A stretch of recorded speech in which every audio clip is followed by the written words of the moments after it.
Hello and welcome to the Daily Space for Wednesday, July 4th, 2018.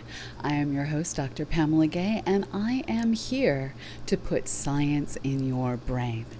For many, today is a national holiday here in the United States and a long weekend that may have turned into a week off up in Canada, where Canada Day occurred over the weekend. So with so many people on holiday, it may seem that science maybe would have a slow day, but that is not the case. I woke up this morning to an inbox full of amazing news from outer space, and I'm going to bring you some highlights of all that is going on. Our first story today is one that tells a tale of gravity. In 2011, Green Bank Radio Observatory down in the radio quiet zone in Virginia, here in the United States, discovered that there is an amazing trio of stars that orbit one another in a completely stable manner. And these particular stars are of particularly high density. In the core of this system, we have a neutron star, which is an object that is a couple times the mass of the sun and about the diameter of, Manhattan Island. And orbiting with this neutron star is a white dwarf, an object about the mass of the sun and the size of the Earth's moon. These two high-density objects are orbiting tightly together, and at a significantly greater distance, we have another white dwarf star. The inner two stars orbit every 1.6 days, and the outer star and the inner two orbit every 327 days. This particular system acts on the smallest scale as two stars orbiting one another, and then as one body of mass orbiting with another body of mass. This is one of the few ways you can get a stable and predictable three-body system. Now, what is crucial to the research that was done is that this inner neutron star is actually a pulsar. It's a kind of star that has a magnetic field that isn't precisely aligned with its rotational axis. This means that every time this neutron star rotates, a beam of light flashes towards us here on the Earth, out the tip of the misaligned magnetic pole. These stars rotate so precisely that we can use their rotation as a standard clock. They are, in fact, in many ways, as precise or more precise than atomic clocks that rely on the oscillations of atoms to, set the ticking of the seconds. With this particular system, as that pulsar moves forward and away from the planet Earth, Doppler shifting, the packing together of wavelengths of those pulses as the object moves towards us, and the spreading out of those pulses as the object moves away from us, this shifting in the light allows us to very, very precisely measure the position of the neutron star and how it is orbiting its white dwarf companion, and how in turn it is in lockstep with its companion orbiting the further out white dwarf star. Now, this system, since it has objects of very different masses, allows us to also very precisely measure, do two objects of different masses actually fall at the same time? As you may have learned in elementary school, it is possible in the vacuum of space to drop a brick and drop a feather and have them fall at the exact same rate. The only reason that two objects ever fall at different rates here on Earth is air resistance. A cat can survive a fall from a 5-story building by assuming the parachute position and spreading its legs and increasing its drag, which causes it to fall at a lower velocity, a lower terminal velocity in the case of a cat.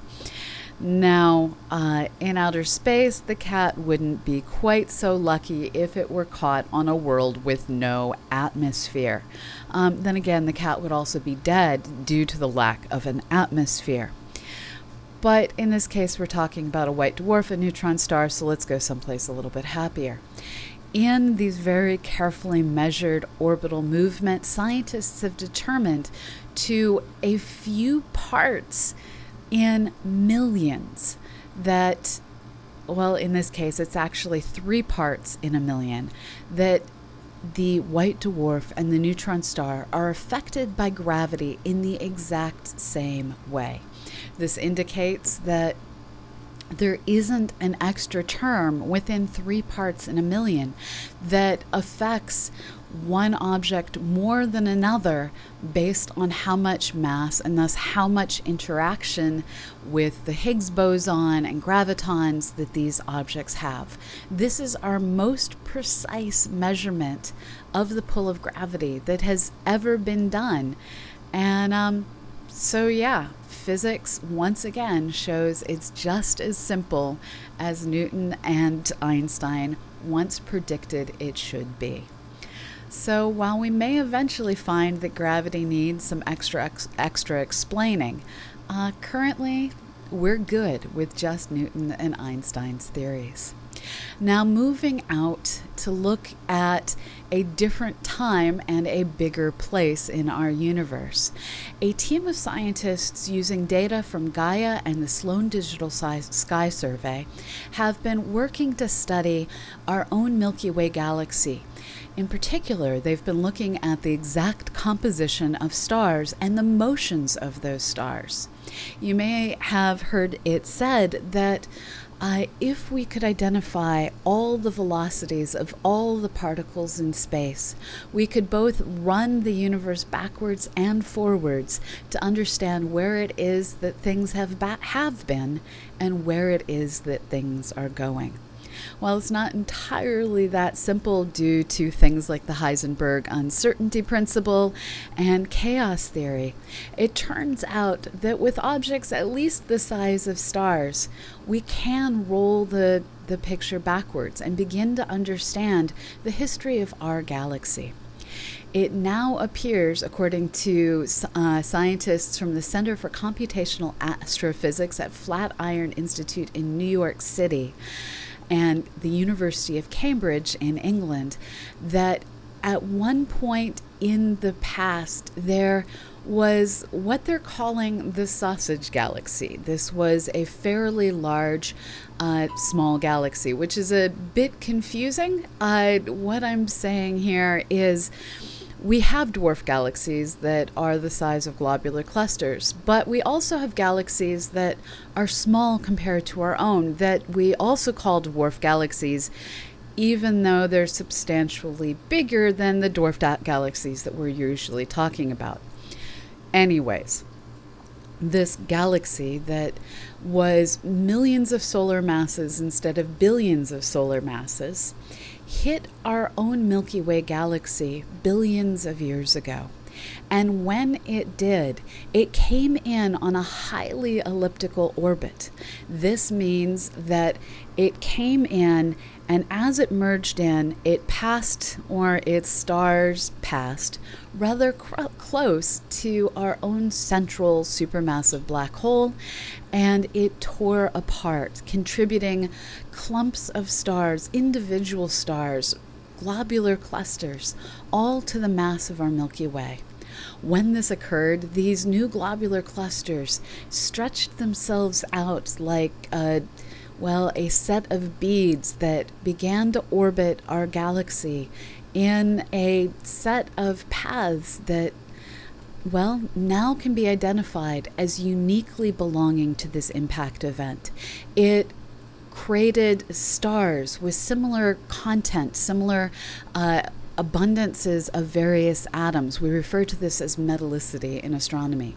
It set all of these stars with similar metallicities on, well, similar highly elliptical orbits through our Milky Way. Some of these stars contributed to growing the central bulge of our galaxy, the spheroid of stars that sits in the middle of the disk. It bloated out the disk of the galaxy itself, maybe even fragmenting it for a time. Let's just say our Milky Way galaxy didn't look anything like it looks today after this collision took place, and time was needed to pass to settle everything back down so that the stars, gas, and dust that we consumed in this event would settle into our galaxy and assume fairly circularized and normal orbits, but not fully circularized. We still can see these strange orbits in the measurements made by Gaia and the Sloan Digital Sky Survey. This is an amazing work of sleuthing and computational modeling that was able to take metallicity measures and velocity measures of stars, roll it all backwards, and identify a massive collision.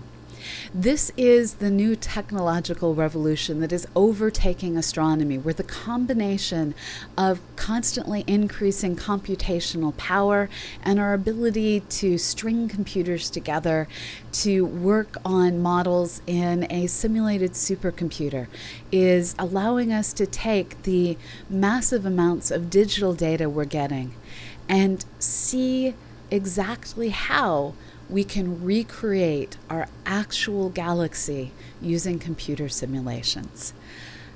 It's an amazing time to be an astronomer as we watch our understanding grow in leaps and bounds that, well, we can only struggle to try and keep up with as humans. So enjoy the journey. Now, computers haven't always taken a digital form in astronomy.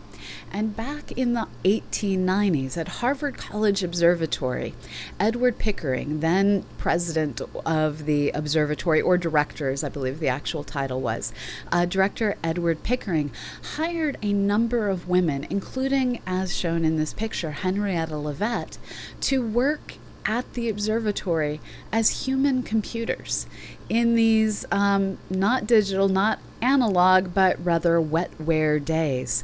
These women, who were all highly educated, set out to work on complicated mathematics, to work through and process the data coming in from the world's observatories, and to grow our understanding of the universe.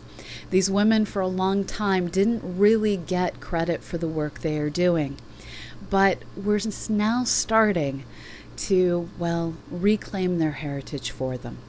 The reason that I'm bringing this up today is Henrietta LaVette, who's shown in this picture, was born on the 4th of July, and today would have been her 150th birthday. Unfortunately, she died fairly young after suffering from illness for most of her life. The oldest of 7 children, Henrietta LaVette traveled the nation with her pastor father as her family moved from place to place, as he moved from parish to parish. As a late teen in Ohio, she attended Oberlin College for 3 years, first taking introductory courses and then working on a general bachelor's degree for 2 years. At that point, her family moved to Massachusetts, where she was able to enroll in what would later become Radcliffe College at Harvard University. While there, she went on to take her first astronomy class and become hooked, and she actually worked on a couple of years of advanced astronomical study at the observatory when, like so many college students, she decided it was time to take time off and travel Europe. Unfortunately, while she was traveling, she became quite ill and had to return home. Now, while she was studying her advanced classes at Harvard, she had worked as a volunteer in Harvard College Observatory, doing advanced studies of pulsating stars and other astronomical objects. After returning home while sick, she wrote to Pickering and asked, can I have my notebook back? I want to return to my studies while I convalesce. And she also asked if there were any warm weather observatories that she could travel to continue her astronomical studies. While Pickering couldn't recommend any warm weather observatories, because let's face it, even snow occurs at the Hawaii observatories. Well, he couldn't recommend anywhere warm. He could recommend that she come home to Boston, that she take her place as one of his paid computational women there at Harvard. And that's exactly what she did. She returned to the observatory where she continued to work, where her studies allowed her to realize that as she looked out at the large and small Magellanic Clouds, two nearby irregular galaxies that are passing in a hyperbolic orbit around our Milky Way, she realized that the stars in each of these clusters that pulsated in the same amount of time had the same brightness as one another, and that this brightness appeared to be related to the distance of these two systems. The large and small Magellanic Cloud aren't at the exact same distance from our Milky Way galaxy and from our solar system. And looking out at these systems, the stars in each of these systems more or less are located in the same place compared to our Earth. Sort of like while individuals in New York City may have their own individual distances from me here in Southern Illinois, by and large, I'm happy to round and say all those people are located the same distance from me. Computationally, the same kind of rounding was more than possible for Henrietta LaVette, and she was able to draw the conclusion that, stars that are Cepheid variables, stars that pulsate in a characteristic way over tens of days, those that, pulsate with more tens of days are brighter. Those that pulsate with fewer tens of days are fainter. And this period luminosity relationship allowed Hubble to go on, unfortunately after her death in 1921, allowed Hubble to go on and realize our universe is expanding. Unfortunately, throughout her life and well after her death, this relationship with Cepheids that allows them to be used as standard candles to measure distances to nearby galaxies. This was called the period luminosity effect. Now, 150 years after she was born, we are changing the records. We are starting to say it is the Henrietta LaVette relationship. So when we're talking about standard candles, remember, for Cepheids, it's the LaVette relationship now. Let's celebrate this woman who allowed us to measure our universe. Now, a couple other things I just want to share because this woman was one of my inspirations to go into science. One of the reasons that she became a scientist, one of the reasons that she did the work she did, is she had profound hearing loss that, made her for the time considered to be incapable of getting married. And as, not marriage material, it was deemed proper for her to go and find a profession. The time that she worked, she was able to earn 25 cents an hour, which was well above the American average pay rate, not just for women, but for everyone. She was able to earn her way as a scientist at a time when teachers only earned $350 a year, below national average. So she became self-sustaining as a scientist and didn't need any man to make her way in the world. And she did this as a deaf woman in a big city that, happened to be the city I called home growing up. She wasn't the only woman that Pickering hired who suffered from deafness. And it's amazing to think that Admittedly, he was totally taking advantage of these women. They were brilliant. They advanced science in untold ways and didn't get very much credit while they were alive. But Pickering, nonetheless, realized there was an advantage to be taken and an opportunity to be given. He paid them well, he gave them decent work, and it allowed us to advance science. So on the 4th of July, if you don't want to celebrate anything else, celebrate how one woman allowed us to measure the expansion of our universe. And this concludes, today's news in astronomy and space science.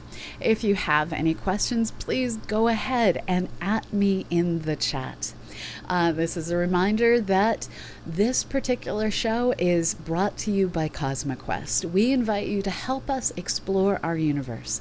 Please consider clicking over to CosmoQuest.org and helping us map out our solar system. We have various projects that allow you to identify craters and other features on the Moon, Mars, Mercury, Vesta, and even here on our own planet Earth, as we look for the safe places to land a spaceship and the interesting places to scientifically explore.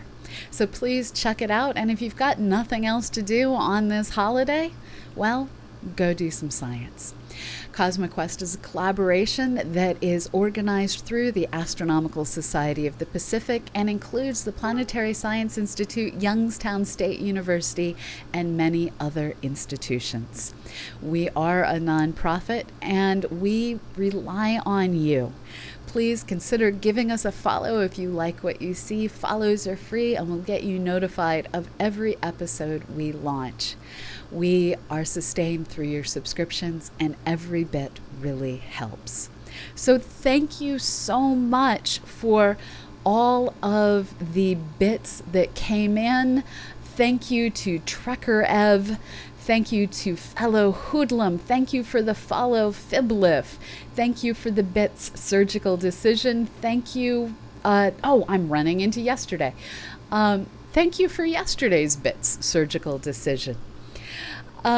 So please go science and tell us what you need to help us learn more. So CosmoQuest is asking, is there a classification system for galaxies as there is for stars?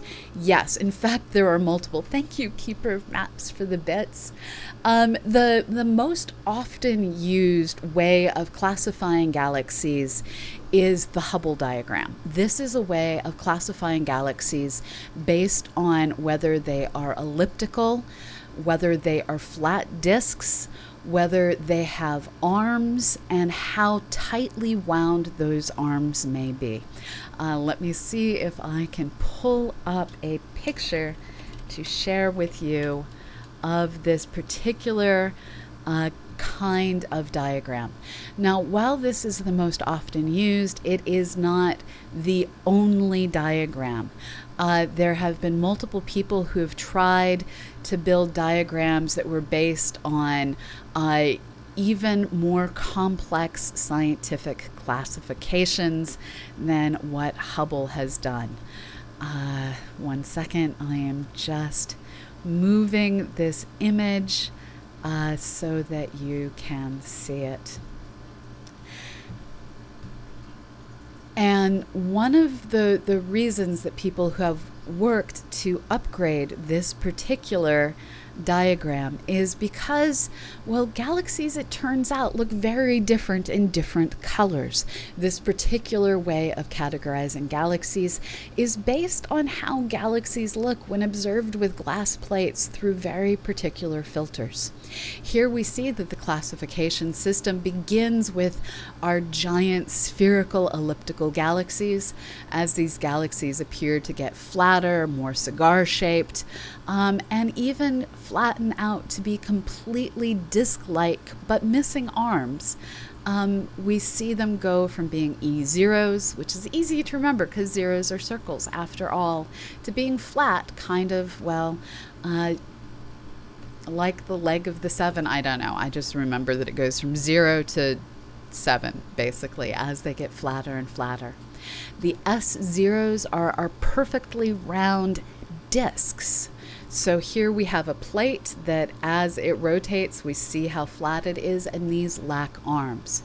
As galaxies begin to grow arms, we see it go from S0, where the arms are tightly tied in, out to SC, where the arms are shaped more like the letter C. Can you tell how I remembered these things when I learned them as an undergrad? Now, on the other side of this tuning fork diagram, we have the barred spirals. These are systems like our own that, for reasons having to do a lot with nearby gravitationally interacting objects, a galaxy will grow a straight line through its center, as you can see in these various images. Again, the arms are classified from A, where they're tightly tied in, out to C, where they're more C-shaped. So this is how we classify galaxies.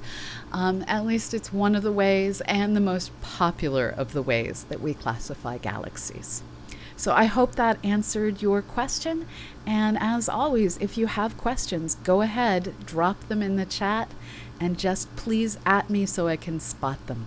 So I see Henny's Warverp saying, aren't a lot of galaxies classified by their orientation in respect to us, like their shape? We don't usually classify them scientifically according to their orientation, because their orientation doesn't actually affect the physics that controls them. As we've learned more and more about how galaxies are physically driven and how their central supermassive black holes are working, we've added caveats into our understanding. So for instance, I might tell you that there are many active spiral galaxies in the distant universe. These are systems that look kind of like our galaxy and Andromeda, but the dust and gas in their core is driving itself into the supermassive black hole for one reason or another.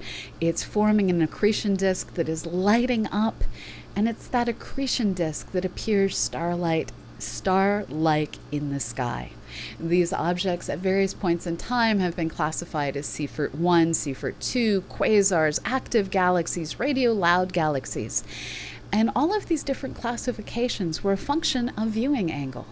But as we've created unified ways of understanding how these accretion disks around supermassive black holes work, we've been able to tie all these different names into one physical type of object that is sometimes brighter because more matter is being consumed. It's sometimes fainter because less is being consumed.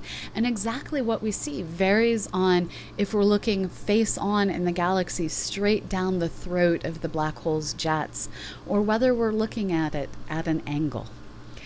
So Tax Loafer is saying, if all bigger galaxies are built bottom up with many mergers of dwarf galaxies, what makes some, especially biggest, be elliptical while others are disk of spheres? Well, it turns out that not all big galaxies are built bottom up through mergers.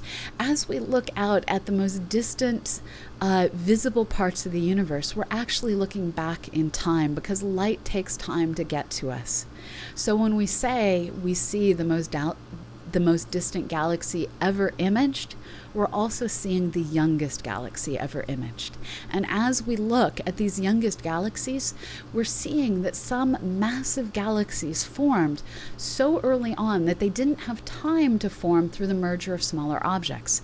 It's now believed that in some cases, large halos of dark matter were able to gravitationally pull in vast amounts of regular matter, and in chaotic collapses form giant elliptical galaxies in one very turbulent infall that also created the supermassive black holes. So the most large and old elliptical galaxies were formed in these chaotic manners. Now, other giant elliptical galaxies, such as those that are found in the cores of galaxy clusters, these were formed through the chaotic combining of large spiral galaxies like our own. In fact, in the future, our galaxy and the Andromeda galaxy are going to come together, well, in essentially a side impact. And because they're not coming together in a way that will allow conservation of angular momentum to continue to maintain the disk structure, because they're coming in at a crazy angle, the result is going to be stars normalizing their orbits to form an elliptical galaxy.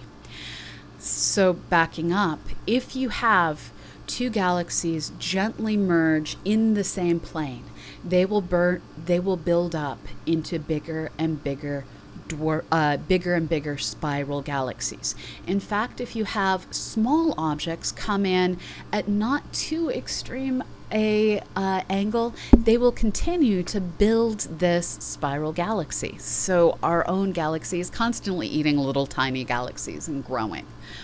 But if you have two similar mass systems that collide, and they collide at an angle, the result is going to be an elliptical galaxy. I was actually part of a paper that discussed this that I should at some point find the link for to share with you guys. So it all comes down to what is the ratio of the masses of the colliding objects and what was the angle of impact. Similar mass leads to elliptical outcome. Many things coming in, as happens in galaxy clusters from all sorts of different angles, leads to giant special elliptical galaxies we call CD galaxies. So it all has to do with what collides in what way.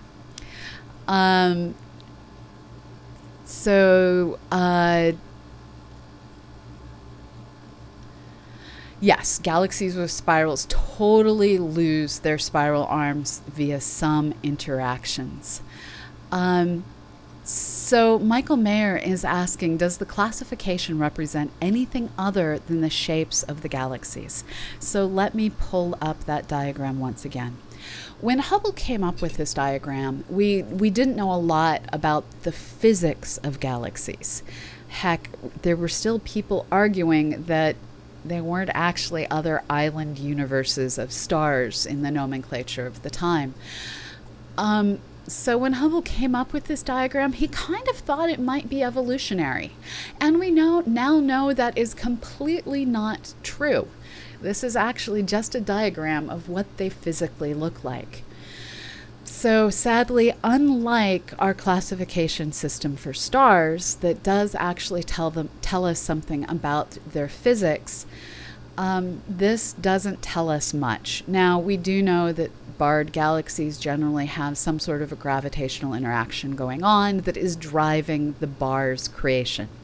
We do know that elliptical galaxies have generally gone through some sort of a chaotic process that stirred them up to be elliptical. But beyond that, it really doesn't reflect a whole lot of physics. So AstroWise is saying so many of the globular clusters that I observe, like M13 for example, may have originated as part of our galaxy. So the awesome thing about globular clusters is they have a whole variety of different origins. Yes, some of them probably did form out of the same gas and dust that formed the majority of our galaxy.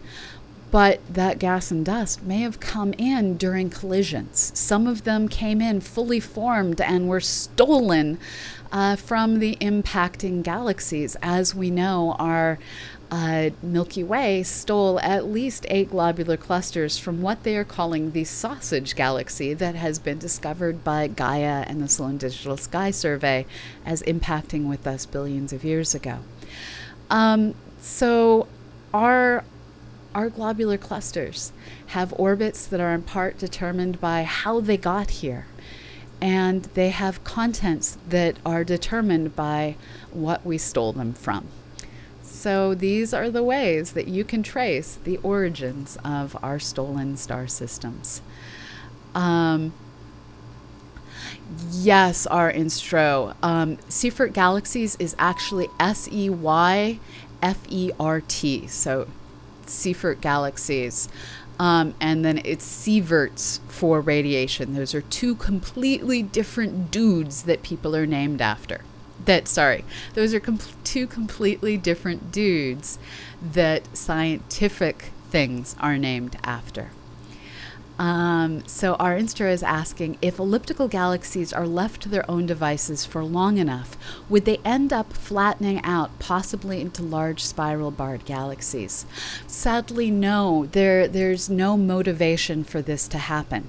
If you were able to add energy to the system, to spin it up, it would probably flatten out. But as they are, their spherical shape comes from all of the stable galactic orbits of the stars inside that have been randomized, generating this elliptical shape. So sorry. So Michael Mayer is asking, do we know whether our sun formed in a globular cluster? No. Our sun would have formed in what's called an open cluster. It formed in the disk of the Milky Way with enriched materials. So there are two different kinds of clusters of stars. Globular clusters, which are tightly bound objects that are, in our system at least, generally ancient, 9 billion years or older in age.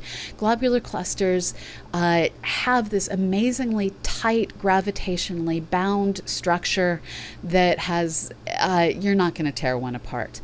They are likely formed through high pressure events, either gas colliding together and getting put under a lot of pressure as the stars formed and gravitationally bound together, or through some other high pressure event. Open clusters are largely found in the disk of our galaxy and, well, randomly distributed through irregular galaxies such as the Large and Small Magellanic Cloud. Open clusters are not very dense pockets of gas and dust, such as, well, the Orion star-forming region is full of these. When you look at the Orion Nebula, that is an up-and-coming open cluster of stars. Now, because these systems aren't tightly bound together, as they orbit around our Milky Way galaxy, the individual stars that are closest to the center of the galaxy are going to orbit a little bit faster around the Milky Way. Those that are further out are going to orbit a little bit slower. And this difference in rotational rate, which we refer to as differential rotation, will slowly stretch out and elongate the open cluster. We can see this when we look at the Hyades cluster, which is located around the Eye of Taurus, the bull, that constellation. Now, the Hyades cluster is hard to see because it is so strung out, and at some point in the future, it will no longer appear to be a cluster at all. Similarly, the cluster that we formed in, we can't identify all the stars from that cluster, and there's only a couple of stars that scientists are guessing might be siblings to our own based on their composition. So it's hard to see the outcomes of the destruction of open clusters. We formed in an open cluster, and for this we are grateful. Had we formed in a globular cluster, we wouldn't have had the metals, the carbon, the heavy elements that are needed to form planets. So Hanny is asking, how many stars are usually born together? Can you ever get just one? That we know of, you can't ever get just one. They do tend to form in clouds of thousands of stars. I don't know exactly how small the smallest open clusters are or how big the biggest are. I'm sorry, I just don't recall those numbers. And what's kind of amazing is these clouds of gas and dust fragment in such a way that you almost always get a similar ratio of massive stars to middle-sized stars to smallest stars forming. So MMA Fighter is asking, how many black holes are around spirals, and do they get changed when being around black holes? Not totally following that question. So we don't actually know how many stellar mass black holes. These are black holes that are formed out of the death of massive stars. We don't know how many are in any given galaxy. A lot, but I can't tell you an exact number because many of them are just hanging out dark and invisible and not actively eating anything and not actively gravitationally lensing any background objects. And so we can't see them. So we know there should be a lot, but we don't know how many. Now, just like any other stellar mass object, they're just going to orbit the Milky Way, minding their own business, unless they happen to get randomly closer to another object, in which case you're going to have a gravitational interaction. These are rare outside of globular clusters and not something we have been able to see yet. So there are black hole binaries out there. There are black hole star binaries out there for every value of star. And they just interact gravitationally, and just like any other two stars, sometimes suck matter off of one another. I like the comment, Fenrig. Stellar mass black holes just creepily watch us as we sleep. Yeah, we're limited on what we're able to see. So Big Joe might be out there waiting for me to hand over the channel. I see a chat message from him. Let me see. So he is going to come on. I'm going to ask him to request the two-factor, and then I will shoot it to him. And while he and I are working on setting up to transfer this show over to him, where he's going to work on software to measure the brightness of stars, while he's requesting the code he needs, I'm going to answer any final questions you may have. So he needs the two-factor authentication to log in to Twitch. Unfortunately, you can only give Twitch one phone number. And I probably need to set up Google Voice for CosmoQuest, but I haven't yet. So, yeah, I need to give him the two-factor authentication. I'm now just waiting. So while I wait, and while any of you type in any last-minute questions you may have, I'd like to remind you that the Daily Space is brought to you by CosmoQuest. We are a multi-institutional collaboration here to put science in your brain. We invite you to not just learn science, but to also do science. Please, if you have a spare moment, click over to cosmoquest.org and help us map out the solar system. Every crater you measure really helps us, well, accomplish science. I am now going to take a moment to type the code over to Big J, and hopefully this will work. And I don't know if it's billions of black holes in the Milky Way. We do have billions of stars, but the number of massive stars to have ever formed is a small fraction of the total number of stars. So yeah. So anyways, thank you for being here, and the Daily Space will return tomorrow at the same time on the same channel, but with a different host. Tomorrow, Andreas Plazas, who is another one of our PhD researchers here at CosmoQuest, is going to bring you more of all that we know and all that is new in space and astronomy. If you like what you see, please give us a follow so you can catch every episode as we go live.